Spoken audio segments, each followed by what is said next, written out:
Welcome back, everyone. In this video, we'll be talking about a couple of redactions made to the Quran, and as we do so, we'll be posing some questions for Muslims and their popular claims about the Quran's preservation, whether written or oral. Let's begin with a review of the compilation of the Quran as it began with Abu Bakr. He said to Zayd, "Search for fragmentary scripts of the Quran and collect it in one book." This was very difficult for Zayd compared to shifting a mountain. Zayd said, "So I started compiling the Quran by collecting it from leafless stalks of date palm trees, pieces of leather, hides, stones, and so forth, and also from the memories of men." From the beginning, then, we see that the Quran was not primarily preserved in memory.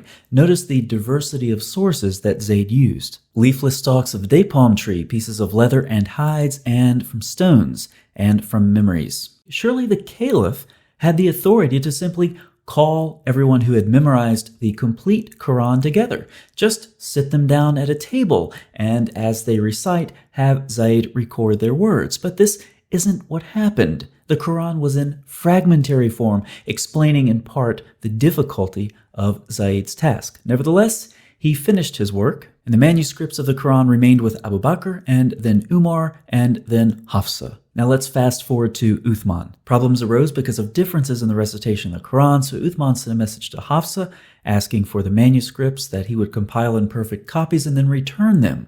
He called on Zayd once again. In the case of any disagreements, it was to be written in the dialect of the Quraysh. When this was complete, Uthman sent his copies out to various provinces and ordered that all the other Quranic materials, whether written in fragmentary manuscripts or whole copies, be burnt. Now you would think Zayd would say something like, "I've already done this, why am I doing it again?" But he doesn't seem to object. But notice the concern. It's with differences in the recitation of the Quran. So what is Uthman's solution? To compile the Quranic materials in perfect copies and then burn his source material. So the variations in these manuscripts are causing problems for the early Muslims. But this raises an interesting question. What did Uthman do with his source material? He burned it. But if the Quran was preserved in memory, as many Muslims claim today, why didn't Uthman account for this fact? If the memorization of the Quran was so dominant, destroying manuscripts would not accomplish Uthman's goal of eliminating variant readings. Now, what kind of changes did Uthman make during his recension? Well, of course, it's difficult to tell when you burn your source material, but we do have some reports about some problems with Uthman's recension. Numerous tafsir and other sources describe the 200 verses that were once in Surah 33. But when Uthman wrote out the codices, he was unable to procure more of it than there is today. And interestingly, according to Ubay ibn Ka'b, during the lifetime of Muhammad, Surah 33 had 286 verses. Notice these were recited in the lifetime of Muhammad and then lost after. So Uthman apparently lost several dozen verses out of just one surah, but he also made some unspecified changes. Abu Muhammad said whilst copying the Mushafs, he burnt what he burnt from them from what he had changed intentionally or by mistake. Aisha's copy contained a variant reading of Surah 33:56, but this was before Uthman altered the scripture. There are dozens and dozens and dozens of these reports, so let's just leave them for now and move further down our timeline. Did Uthman eliminate all of the variant readings? No, he did not. In the early 8th century, Al-Hajjaj, who is the governor of the Caliph Abdul Malik, is talking about a reading attributed to Abdullah ibn Masud, and he doesn't like it. He doesn't like it at all. I mean, he really doesn't like it. Al-Hajjaj swore that he would erase Ibn Masud's reading from the Mus'haf, even if it would be with a rib of a swine. On these early manuscripts, if you want to erase the ink off the parchment, you have to scrape it off with a stone or something of that sort. In this case, Al-Hajjaj says he would scrape Abdullah ibn Masud's reading off the manuscript with the bone of a pig. This is the guy revising your Quran, Muslims. And of course, it doesn't stop there. He also said he would kill anyone who is using Abdullah ibn Masud's reading. But this is ironic because Muhammad apparently said, learn the recitation of the Quran from these 4 persons, and Abdullah ibn Masud is one of them. So at the time of Al-Hajjaj, apparently this narration didn't exist, or he didn't know about it, or he didn't care because he demonstrably violated what Muhammad says in this hadith. Now, what kind of changes did Al-Hajjaj make? Once again, it's difficult to tell, but we can try to paint a rough picture. The sources report that the Caliph, Abdul Malik, instructed his advisor Al-Hajjaj to revise the text of the Quran by changing the consonantal skeleton of certain words.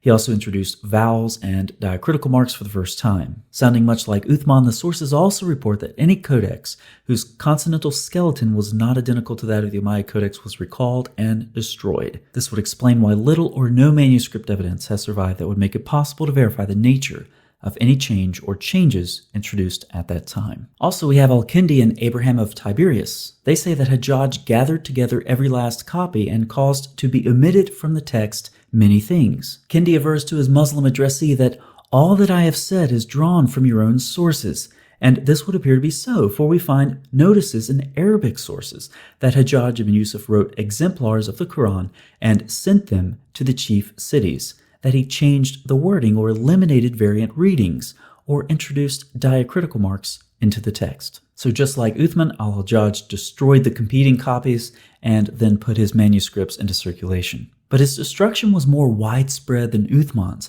Al-Hajjaj destroyed both public and private manuscripts. As you can imagine, some were not happy, including Uthman's family. We have a report of the angry reaction of the family of Uthman towards the new Medinan Quran recension. The governor of Egypt even flatly refused al-Hajjaj's new Quran, but in spite of these difficulties, he was largely successful in standardizing his new text, and by the 2nd century AH, Uthman's manuscript had become a thing of the past. The Uthmanic Codex had disappeared.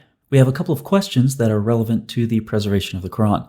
Whose Quran or recension was memorized or preserved? Was it Muhammad, Uthman, or al-Hajjaj? Further, who gave Uthman or al-Hajjaj the authority to redact the Quran? These are important questions that Muslims who want to claim the Quran has been preserved need to answer. Let's put this another way. On your screen, you have a timeline with dates for the various Qurans and or recensions.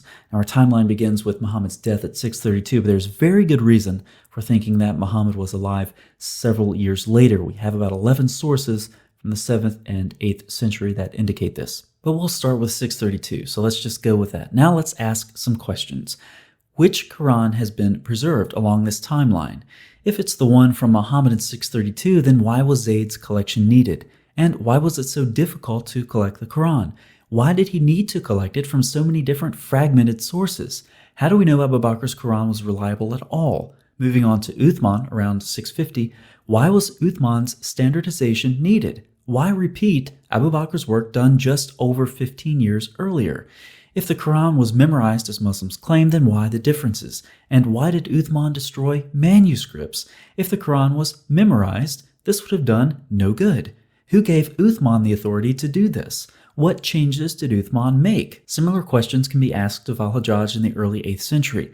Who gave him authority? What was his motivation? What did he change? Why did he destroy the other Qurans? Why is it that at no point during these recensions do Uthman or al-Hajjaj indicate that oral preservation of the Quran will persist through their textual revisions? How can any Muslim possibly argue that the Quran was fixed in oral or written form before al-Hajjaj? The data say it was not. The concept of a fixed Quran in either Muhammad's time or Uthman's time is complete fiction.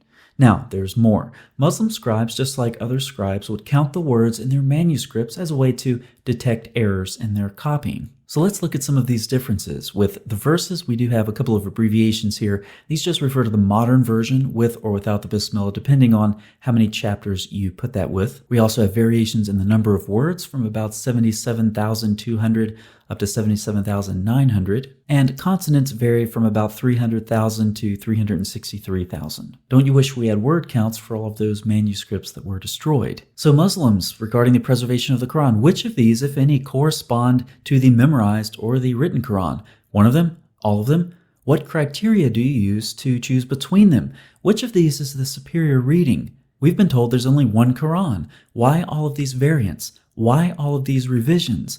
And why do we have so many variations, given that so many manuscripts were destroyed? Based on the evidence presented in this video, I draw numerous conclusions. I'll share 3 of them with you. Any theory of miraculous or perfect preservation of the Quran is complete nonsense. 2, given the destruction of Uthman and al-Hajjaj, it is impossible to know the original Quranic readings. And 3, the Quran could not have reached a stable form before the early 8th century AD. Muslims, if you want to object to this video, begin your comment by saying, I watched the entire video. And if you don't do that, I'll know that you didn't watch the video, and in typical Muslim fashion, you're trying to comment anyway. So let's see how many Muslims don't do this and how many Muslims we can amaze with our psychic knowledge that they're trying to comment without watching the video. For the rest of you, thank you so much for watching. I'll see you next time.